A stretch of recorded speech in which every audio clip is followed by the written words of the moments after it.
Hello everybody and welcome to another video. This morning I am exploring a composition that I found a couple days ago before the storm rolled in.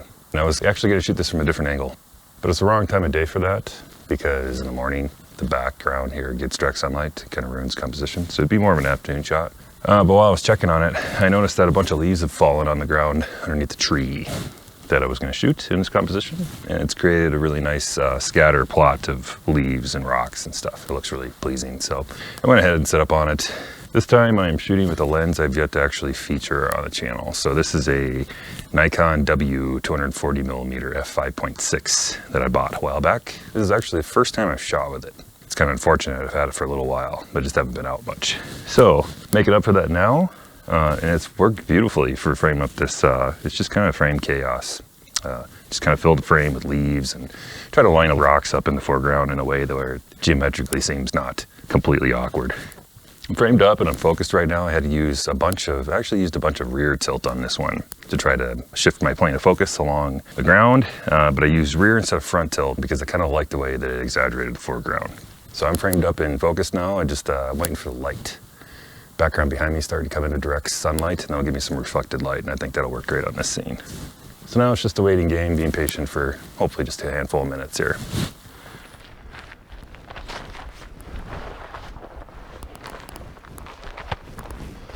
So with all the water that came through the washes here, the sand is still wet. The sand underneath the leaves in my composition are anyway. And what I'm hoping for is, because it's a yellow tree with orange tones and yellows, and some of the leaves are upside down, which is more of a peach color. It's really close to the color of dry sand. So I'm hoping that with the wet sand underneath it, it's darker. So it kind of helps separate those tones a little bit. And then with the neutral colored rocks and stuff, as long as I don't take on too much blue from sky tone or something, I'm hoping that gives you kind of a warm to cool contrast thing. Again, it's kind of been a theme here. Warm subjects with kind of cooler or neutral backgrounds. The sandstone behind me is starting to get quite a bit of light. Still not quite as strong of reflected light in this scene as I would like. It's a little cooler. I'm not actually sure if it gets very strong. I haven't seen this in the later morning to know if it actually gets as strong as I would like. And if not, then I guess we're going to end up with a slightly cooler photo than what I had imagined.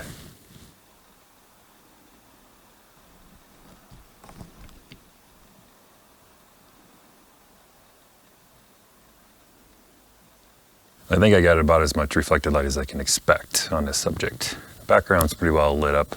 Might get a little bit stronger, but I went ahead and took my 2 exposures. I do have a lot of blue sky today. There's no clouds at all.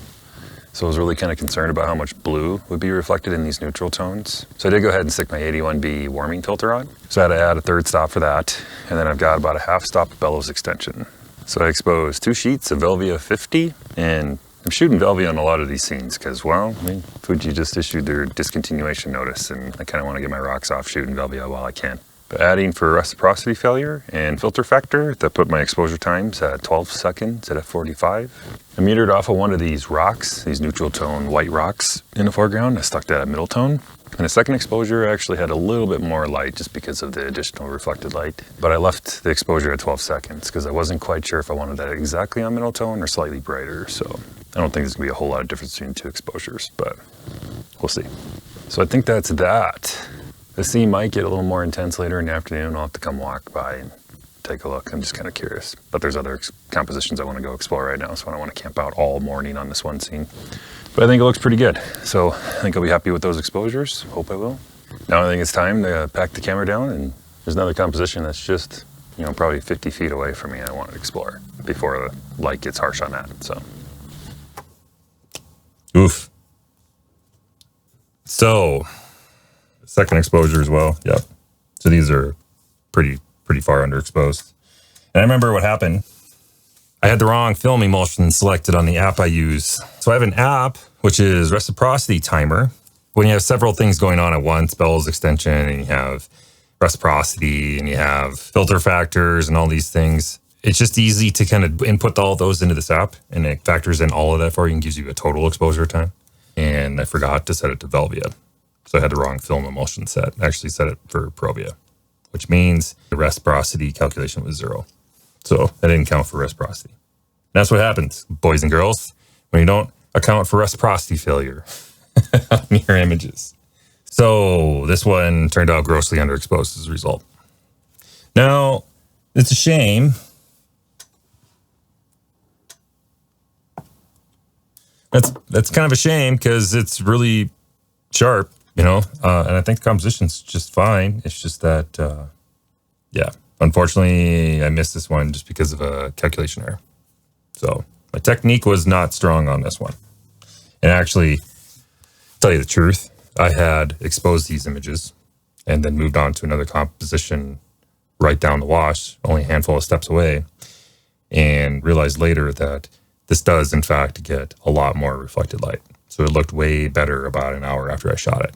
So I had debated in a moment about setting the camera back up and shooting it again after I'd realized that the reflected light was much better.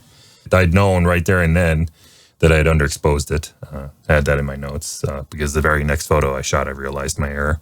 But by the time I had noticed that, the very top of this composition here, there was some harsh light coming in with direct sunlight. So it was too late. I would have had to come back the next day and shoot it again. And by that time, I just kind of talked myself out of it and decided just let it be and just deal with what I had already captured.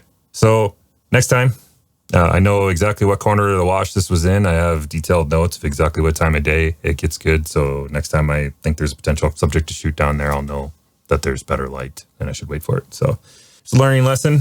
So apologies. I'm going to have to work on this one quite a bit. Sorry to those who don't like that kind of thing. But I do think I can recover enough detail out of this to make a final image out of it. It's just that, I made a mistake on this one. So here's the final image. Let me know what you think and take it easy on me in the comments.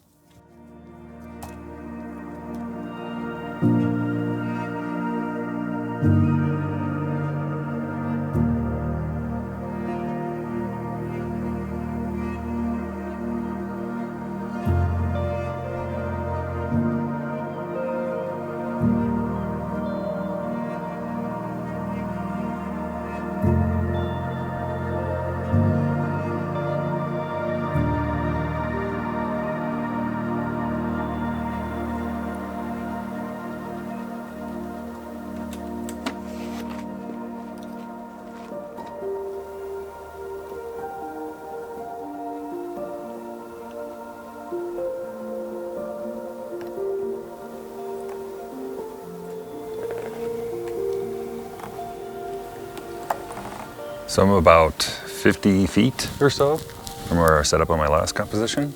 Now I'm framed up on this bright yellow tree in the wash, just a little further up now.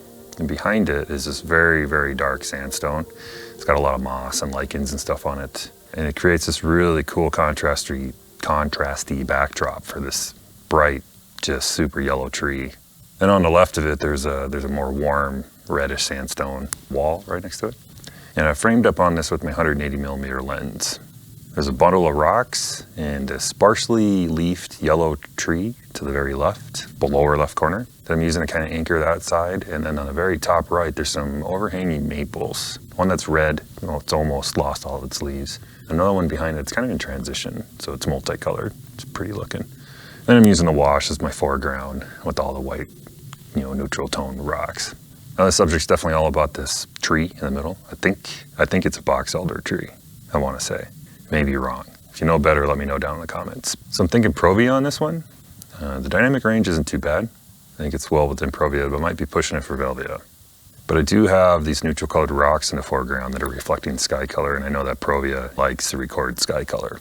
So definitely thinking the 81B warming filter again, because I do want to retain that, warm to cool contrast, but I don't want it to go so cold that it kind of wrecks the photo. So I want the foreground to be more neutral. So definitely the filter on that one. But I'm framed up and focused. I think the wind's pretty calm right now. It's not really moving a whole lot, so I probably better stop gabbing and get to shooting before that changes.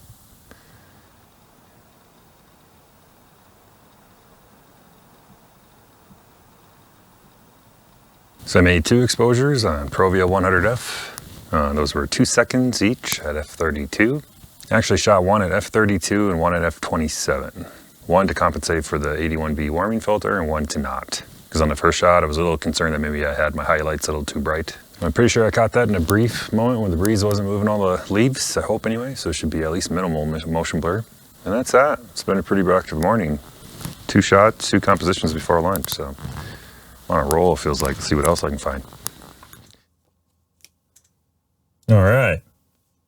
This is a very well photographed tree.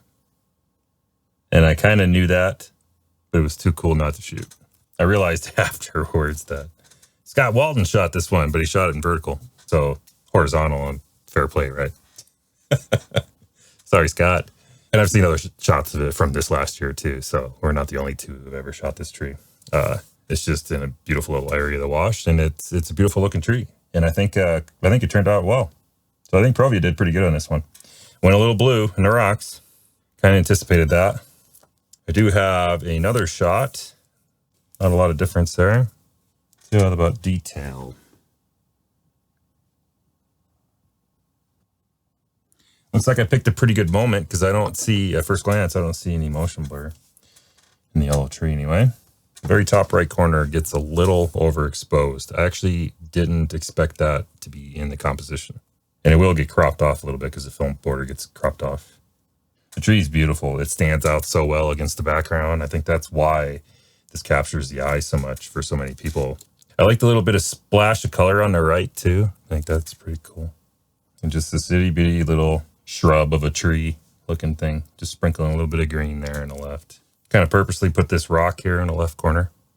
Try to anchor the bottom of the scene. So one of the reasons that I went horizontal is because the time of the day I was shooting at this background, there was some direct sunlight way high up here, and you can kind of see where it starts to get brighter here. If I'd gone too much higher up, I would have started getting into that direct sunlight. So I went horizontal, and then I thought it worked anyway to include some of this other color. I don't know if it's any better than, the vertical shots that I've seen, but I thought it worked pretty good. I think there's just enough foreground. Couldn't include much more, because, I wanted this tree to stay away from the border too, just to keep the tension away from the edge of the frame. But I think it turned out pretty good. I just wish that the rocks were a little less blue, so I might warm up the rocks just a little bit. We'll see. Let me know what you think.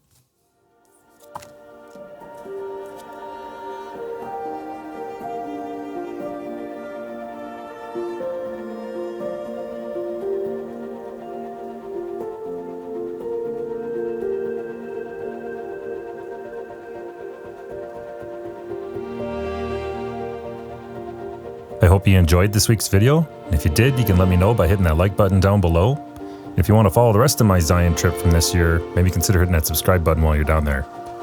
Take care, and I'll catch you in the next video.